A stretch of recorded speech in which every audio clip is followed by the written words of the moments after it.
नमस्कार, मैं हूं जॉनी कुमार और आप देख रहे हैं मेरे साथ सिटी तहलका। दोस्तों, हम आपको सभी को बताते हैं कि भिवानी की तमाम अपडेट आपको तुरंत अवगत करा देते हैं। तो एक बार फिर से हमारे साथ डॉक्टर राज जुड़ चुके हैं। ये बच्चों के डॉक्टर हैं, इनसे जानेंगे कि किस प्रकार से जो HMP जो वायरस लगातार भारत में दस्तक दे रहा है, लगातार बच्चों की अपने आगोश में ले रहा है। तो ऐसे में डॉक्टर साहब से पूछेंगे कि बच्चों को उनको उस जो HMP जो वायरस है उससे कैसे बचा सके। लगातार जो सर्दी का भी प्रकोप लगातार जारी है, ऐसे में बच्चों को भी सर्दी से कैसे बचाया जा सकते हो। सबसे पहले हमारे चैनल पर सर का स्वागत कर लेते हैं। जी सर, सबसे पहले हमारे चैनल पर आपका स्वागत है। जी, बहुत बहुत धन्यवाद। आपके दर्शकों को भी नमस्कार। जी सर, क्या कहना चाहेंगे जी कि जिस प्रकार से लगातार सर्दी के आगाज में बच्चे ये आ रहे हैं और दूसरी तरफ बात करें जो वायरस HMP जो वायरस है लगातार भारत में दस्तक दे रहा है, तो ऐसे में क्या करना चाहिए, क्या सावधानियां बरतनी चाहिए। जी, बहुत ही ज़रूरी प्रश्न है। आज के टाइम में सब लोगों के मन में बहुत भय बैठा हुआ है। तो पहले तो धन्यवाद कि आपने प्रश्न उठाया। आज के टाइम में देखिए, वैसे भी सर्दियों का जो सीज़न होता है, इसमें सांस से जुड़ी हुई बीमारियां, जुकाम, खांसी से लेके और निमोनिया तक बहुत ज़्यादा फैलता है। बच्चों में खासतौर पे 2 साल से छोटे बच्चों में इस तरह की बीमारियों का प्रकोप वैसे भी हर साल ज़्यादा रहता ही है। परंतु जो ये रेस्पिरेटरी वायरस हैं, सांस के जो वायरस हैं, इसमें कई तरह के वायरस है, ये कोई एक वायरस नहीं होता। तो जैसे हमने पहले कोविड के बारे में सुना, इसी तरह अब HMP के बारे में बहुत ज्यादा भय फैला हुआ है। ये भी एक प्रकार का वायरस है जो कि हमारे रेस्पिरेटरी सिस्टम यानी कि नाक, कान, गले से लेके सांस तक के सिम्टम को दे सकता है। अब इस तरह के जो वायरस होते हैं वो आमतौर पे हमारे फैलने से कैसे इनके तरीके हैं, इस बारे में हम समझें अगर, तो एक दूसरे से फैलते हैं, जुकाम, खांसी, छींक के थ्रू फैलते हैं, एक दूसरे को टच करने से फैल सकते हैं। तो जिस प्रकार सोशल डिस्टेंसिंग जो कि कोविड से माध्यम से हमने सीखा था, अगर हम उनको बेसिक रूप से फॉलो करेंगे, मास्क लगाएंगे, भीड़ भाड़ की जगहों पे जाने से थोड़ा बचेंगे, और एक जैसे जुकाम खांसी है तो अपना रुमाल अलग इस्तेमाल करें, सावधानी बरतें, हैंड वॉशिंग पे ध्यान दें, तो बड़े आराम से इस वायरस से भी बचा जा सकता है। ये वायरस अलग से कोई खतरनाक नहीं है। देखिए, जो बच्चे इनकी चपेट में आ रहे हैं वो ज्यादातर बच्चे छोटे ही होते हैं। जैसे बात करें 10 से 15 साल के बच्चे, उनमें थोड़ा ये कम पाया जाता है, लेकिन बात करें जो छोटे बच्चे उनके लगातार चपेट में आ रहे हैं, तो ऐसे में क्या करना चाहिए। जी, जी। तो ये फैक्ट है, हाँ, कि छोटे जो बच्चे होते हैं, स्पेशली जितना छोटा बच्चा है, अब हमारे पास बच्चे जो आते हैं वो 1 महीने के भी आते हैं, 1 साल के भी आते हैं, 2 साल के भी आते हैं। तो उनमें हम देखते हैं कि ये OPD पे भी, और जो सीरियस पेशेंट है जैसे निमोनिया के, वो भी इन पेशेंट्स में ज़्यादा पाया जाता है। जबकि जो बड़े बच्चे हैं उनके अंदर इनकी सिवियरिटी यानी कि जो सीरियसनेस है वो उनके मुकाबले में कम पाई जाती है। रूटीन जुकाम, खांसी के साथ, बुखार के साथ ही ज़्यादा होते हैं। तो HMPV जो वायरस है, ह्यूमन मेटान्यूमो वायरस, ये भी इसी प्रकार का एक वायरस है जो इस तरह के लक्षण देता है। आमतौर पे सिर दर्द, जुकाम, बुखार, खांसी, ये कॉमन लक्षण है।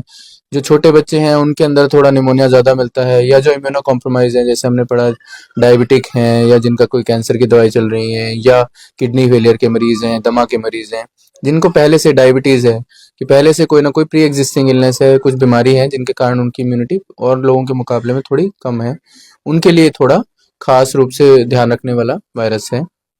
खासतौर पे एक जो हमारे बुजुर्ग लोग हैं, 60, 70, 80 साल से ऊपर के, उनके अंदर भी निमोनिया का चांसेस थोड़े बढ़ जाते हैं। तो ऐसे में बात करें, आपने बड़ों का जिक्र किया ही है, तो जैसे जैसे जो बड़े बुजुर्ग होते हैं उनमें भी जैसे खांसी वगैरह की ज्यादा दिक्कत पाई जाती है। बात करें इस समय की, जैसे जनवरी से लेकर जो फरवरी का 2 महीना होता है, इसके अंदर बात करें या जनवरी के अंदर बात करें, इनमें जो 2 महीने होते हैं लगातार, इनमें जो बड़े बीच में जो सर्दी है वो अपने आगाज में ले लेती है, और जो छोटे बच्चे की बात करें उनको भी, और जो बच्चे होते हैं 10 से 15 साल के बच्चे उनको भी। तो ऐसे में सावधानियां क्या बरतनी चाहिए, इनको ऐसा क्या करना चाहिए कि भी जैसे बच्चे भी बीमार ना पड़े, बड़े बुजुर्ग है वो बीमार ना पड़े, क्या सावधानियां बरतनी चाहिए। जी, बहुत ही अच्छा सवाल है। सो ये जो वायरस है, जैसे मैंने बताया कि सांस के थ्रू फैलता है, तो जब भी छींक जुकाम अगर किसी को हुआ है तो कोशिश करिए कि आप पहले तो अपना ध्यान रखिए, ताकि समय से अपना इलाज लीजिए। दूसरा, सावधानी बरतिए ताकि आप और लोगों को ना फैला सकें, तो मास्क पहनिए, हैंड वॉशिंग पे ध्यान दीजिए। अगर बहुत ज़्यादा सिम्टम है तो आइसोलेट भी हो सकते हैं, या छोटे बच्चे सकते हैं, पर कम से कम जब उनको फीड करा रही है मदर, तो उस टाइम पे मास्क पहन ले। घर में दादी, बुआ, माँ, पापा, दादा, अगर इनमें से किसी को भी जुकाम, खांसी है तो छोटे बच्चे से दूर रहें, और अगर उनको बचना है तो वो भी मास्क यूज़ करें। तो यदि एग्जाम्पल के लिए सपोज किसी घर में बच्चे के फादर को हो गया है, ठीक है, तो अगर वो मास्क पहन लेंगे तो बाकी लोगों को फैलने से थोड़ा रुक सकता है, चांस कम हो जाते हैं। अगर फिर भी मान लो हो गया है तो फिर जो बड़े बुजुर्ग हैं वो भी मास्क पहने, तो डबल प्रोटेक्शन है। जो मरीज है वो भी मास्क पहनेगा तो फैलाएगा नहीं, और जो ठीक बैठे हैं लोग घर में, बीमार नहीं है अभी आज की डेट में, वो अगर मास्क पहनेंगे तो उनको भी बचाव होगा। तो इस तरह से मास्क पहनना, सोशल डिस्टेंसिंग करना, हैंड वॉशिंग करना, अगर 3 लाइन में हम खत्म करें तो ये 3 तरीके हैं सबसे कारगर जिनसे इनसे बचा जा सकता है। इसके अलावा बाकी भी बहुत सारे तरीके हैं, लेकिन जो ये जो 3 हैं ये आपका 90-95% आपका रोक देंगे।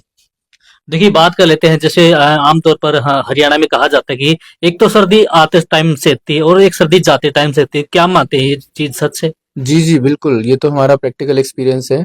जो भी मतलब वैसे तो इंडिया में पूरे साल ही फ्लू का चलता रहता है स्पाइक्स बीच-बीच में, लेकिन हाँ, ये दोनों टाइम जो होते हैं, इस टाइम पे फ्लू का जो सीज़न है, इनको फ्लू का सीज़न बोलते हैं। तो इस टाइम पे फ्लू के केसेस बढ़ जाते हैं और फ्लू लाइक इलनेस जिसको आईएलआई बोलते हैं, इन्फ्लुएंजा लाइक इलनेस, इसके केसेस काफ़ी ज़्यादा बढ़ जाते हैं। जब नंबर ऑफ केसेस बढ़ते हैं, तो उसी प्रोपोर्शन में सीरियस केसेस भी बढ़ जाते हैं। तो अगर यदि एक एग्जांपल के लिए किसी ठीक महीने में अगर 100 केस खांसी जुकाम के हैं तो शायद उसमें से 2 या 4 निमोनिया के होंगे, परंतु यदि टोटल केस ही 1000 हो जाएंगे तो उस हिसाब से सीरियस केस का भी प्रोपोर्शन बढ़ जाएगा, जिसके कारण उनको नंबर ऑफ केसेस बढ़ते हैं तो हॉस्पिटल पे भी लोड बढ़ता है, परिवार पे भी लोड बढ़ता है, तो इसका हमें ध्यान रखना चाहिए। बात सही है। इसमें लोग ज्यादा लापरवाही भी बरतते हैं, क्या करना चाहिए? जी, ये तो है। हेल्थ केयर को लेके पता नहीं क्यों हमारे समाज में ना अभी भी जागरूकता बहुत कम है। पहले तो हमारा जो समाधान सबसे पहले तो प्रिवेंशन ही है जी। कि हम लोग पहले अपनी सेहत पे ध्यान दें, अच्छा खाएं, जंक फूड से बचें, जिसके कारण हमारी इम्यूनिटी अच्छी रहे। अब इम्यूनिटी अच्छी रहेगी तो कोई वायरस आएगा भी तो हम उससे ज़्यादा बेटर लड़ पाएंगे। फिर उसके बाद यदि वायरस आ भी गया है तो कम से कम अपना परहेज रखें, एक दूसरे से थोड़ा बचने से मिलने से बचें, भीड़ में ना जाएं ताकि और लोगों को ना फैला सकें। पानी ज़्यादा पिएं, रेस्ट करें, अच्छी डाइट लें, जितना भी हम ले पा रहे हैं उस टाइम पे, क्योंकि भूख कम हो जाती है थोड़ी। परंतु वो लेते रहेंगे तो उससे हमारी बॉडी की इम्यूनिटी बनी रहेगी, बीमारी से अच्छे से लड़ पाएंगे, ज़्यादा डाउन नहीं जाएंगे, हॉस्पिटलाइज करने के चांसेस कम हो जाएंगे। अगर कोई घर में बुजुर्ग हैं, प्रेग्नेंट हैं, कोई इम्यूनो कॉम्प्रोमाइज जैसा है, डायबिटिक है, अस्थमा का है, तो उनको भी थोड़ा अगर ज़्यादा ध्यान रखेंगे, बचाव रखेंगे, मास्क लगाएंगे, हैंड वॉशिंग करेंगे। तरीके यही है देखिए सांस से बीमारियों से बचने के, कि हम लोग बेसिक अपनी इन 3 चीज़ों पे हैंड वॉशिंग, मास्क और सोशल डिस्टेंसिंग पे अगर ध्यान दें तो इसके अलावा और कोई अलग से कारगर तरीका नहीं है। वैक्सीन्स हैं, कुछ चीज़ें हैं, तो वो अलग-अलग बीमारियों के लिए हैं। एक वैक्सीन सारे तरह के रेस्पिरेटरी वायरस से नहीं बच, तो ये भी हमें समझना होगा। फ्लू की जो वैक्सीन आती है हर साल लगा सकते हैं जो इम्यूनो कॉम्प्रोमाइज़्ड हैं या छोटे बच्चे हैं उनमें। क्या संदेश देना चाहेंगे? लास्ट और आखिरी सवाल है, क्या संदेश देना चाहेंगे? आज के दिन जो एचएमपी वायरस भी वो भी ज्यादा फैल रहा है, बच्चे भी ज्यादा होश में रहे, तो क्या कहना चाहेंगे? लास्ट सवाल है। जी, जी। सो अगर मुद्दा जो हमारा मेन है कि रेस्पिरेटरी वायरस से कैसे बचें, तो वो यही है जो हमने बताया कि सोशल डिस्टेंसिंग करें, मास्क लगाएं, हैंड वॉशिंग करें, नंबर 1। नंबर 2, यदि आप में लक्षण है तो तुरंत अपने डॉक्टर से मिलें और सही जानकारी के साथ ही इलाज करें। बिना ज़रूरत के एंटीबायोटिक खरीद-खरीद के मत खाएं दुकानों से, तो कोई फ़ायदा नहीं होता मोस्टली उनका, वायरस होते हैं ये, तो एंटीबायोटिक से नहीं मरेंगे। तीसरा, यदि अगर कोई स्पेशल कंडीशन का जैसे इम्यूनो कॉम्प्रोमाइज़ है, बुजुर्ग है, तो उनका खास तौर पे ध्यान रखें। ये सर्दियाँ जब भी आती हैं, फ्लू का सीज़न होता है तो उनके लिए थोड़ा-सा खतरनाक ज़रूर होता है, तो उनका थोड़ा ध्यान रखेंगे। और यदि निमोनिया के सिम्पटम बनने लगते हैं जैसे सांस तेज़ है, पसलियाँ चल रही हैं, बच्चे ने दूध पीना कम कर दिया है, ये लक्षणों को पहचानें और इमीडिएटली अपने डॉक्टर से सलाह लें। किसी विशेषज्ञ की सलाह लेने का हमेशा समय पे फ़ायदा ही मिलता है। वो हमेशा कोशिश करेंगे कि आपकी बीमारी बढ़े ही नहीं और उसको पहले ही कंट्रोल कर लिया जाए। जी धन्यवाद। देखिए हमारे साथ थे डॉक्टर राज, उन्होंने काफी अच्छे तरीके से बताई किस प्रकार से जो एचएमपी जो वायरस फैल रहा है उससे कैसे बचा जा सके, और दूसरी तरफ बात करें सर्दी की, तो जैसे लगातार बच्चे सर्दी के आगोश में आ रहे हैं उनसे भी कैसे बचा सकते हैं। तो ऐसी जानकारी लगातार हम वो तमाम अपडेट आपको तुरंत पहुंचाने का काम करते रहेंगे। तो आप हमारे साथ बने रहिए और देखते रहिए सिटी तहलका। मैं जॉन कुमार, कैमरामैन पिपिन के साथ।